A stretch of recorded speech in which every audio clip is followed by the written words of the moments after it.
মিরেশ্বরের বিভিন্ন জায়গা প্লাবিত হচ্ছে।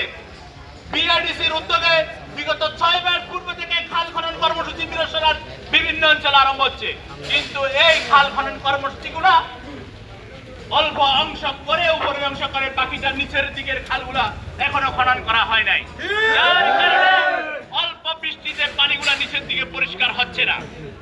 আপনারা জানেন মিরেশ্বরের একটা গুরুত্বপূর্ণ বাজার আবুতরফ বাজার। জীবন অবাক না করলে কে করবে? 28% মিল্ক ফ্যাটের অবাক করার সাথে ফ্রেশ মিল্ক পাউডার। জীবন অবাক করুক প্রতিদিন। অর্থনৈতিক অঞ্চলের প্রাণ কেন্দ্র আবুতরফ বাজার। সেই আবুতরফ বাজার একটু বৃষ্টি হলে পানির নিচে তলিয়ে যাচ্ছে। আবুতরফ বত্তাকিয়া সড়ক পানির নিচে তলিয়ে যাচ্ছে। আবুতরফ এলাকার পার্শ্ববর্তী সকল গ্রাম ইতিমধ্যে পানিতে সয়লাভ হয়ে গেছে, মানুষজন চলাফেরা করতে পারছে না। আপনারা জানেন তার সাথে সাথে মিরেশ্বরের সাধারণ জনগণের জীবিকা নির্বাহ দুঃসহ হয়ে দাঁড়িয়েছে। আমরা ইতিপূর্বে অনেকবার প্রশাসনের বিআরডিসির ইঞ্জিনিয়ারদের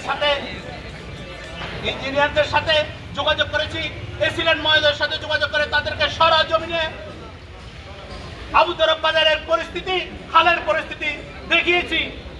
আমরা আমাদের নিজের জায়গাগুলো ছেড়ে দিয়েছি খাল খনন করার জন্য। পক্ষান্তরে অন্যান্য জায়গায় যে স্থাপনা আছে সেগুলোর দিকে এখনো কোনো পদক্ষেপ নেওয়া হয় নাই। আজকের এই জলাবদ্ধতা নিরসন করার লক্ষ্যে দাবিতে আয়োজিত আজকের সভার সম্মানিত সভাপতি, আজকের অনুষ্ঠানের বিশেষ অতিথি, বাংলাদেশ জাতীয়তাবাদী দল মিরসরাই উপজেলা শাখার বিপ্লবী সাবেক সাধারণ সম্পাদক জননেতা জনাব মোহাম্মদ আলমগীর ভাই, আজকের আরেক বিশেষ অতিথি মিরসরাই উপজেলা মিরসরাই পৌরসভা বিএনপির সংগ্রামী সাবেক আহ্বায়ক জনাব মহিউদ্দিন ভাই, আজকের অনুষ্ঠানের আরেক বিশেষ অতিথি উপজেলা যুব দলের সাবেক আহ্বায়ক জনাব শাহিনুল ইসলাম স্বপন। এই অসাধু কর্মকর্তা আমরা যতটুকু শুনেছি বিএডিসির কর্মকর্তা জাহিদ সে একজন কন্ট্রাক্টরি ব্যবসার সাথে জড়িত, যেই কারণে এই খালগুলা সুচারুভাবে এদের কার্যক্রম পরিচালিত হচ্ছে না, যেই কারণে আজকে সারা মিরেশ্বরে থানার অত্যন্ত অঞ্চল জলাবদ্ধতা সৃষ্টি হয়েছে। অল্প বৃষ্টিতে আজকে মানুষ পানিতে নিমজ্জিত হচ্ছে।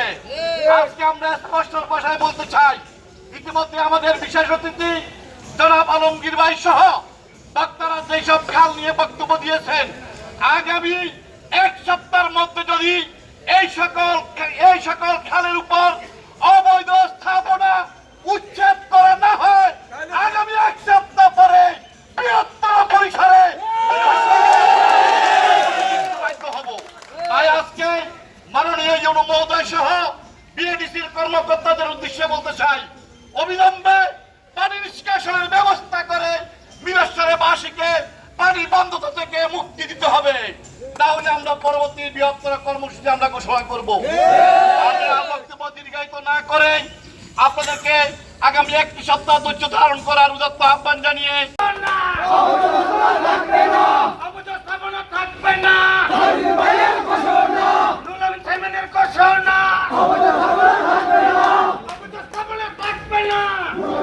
আমরা কর্মসূচি এখানে সমাপ্তি করতেছি।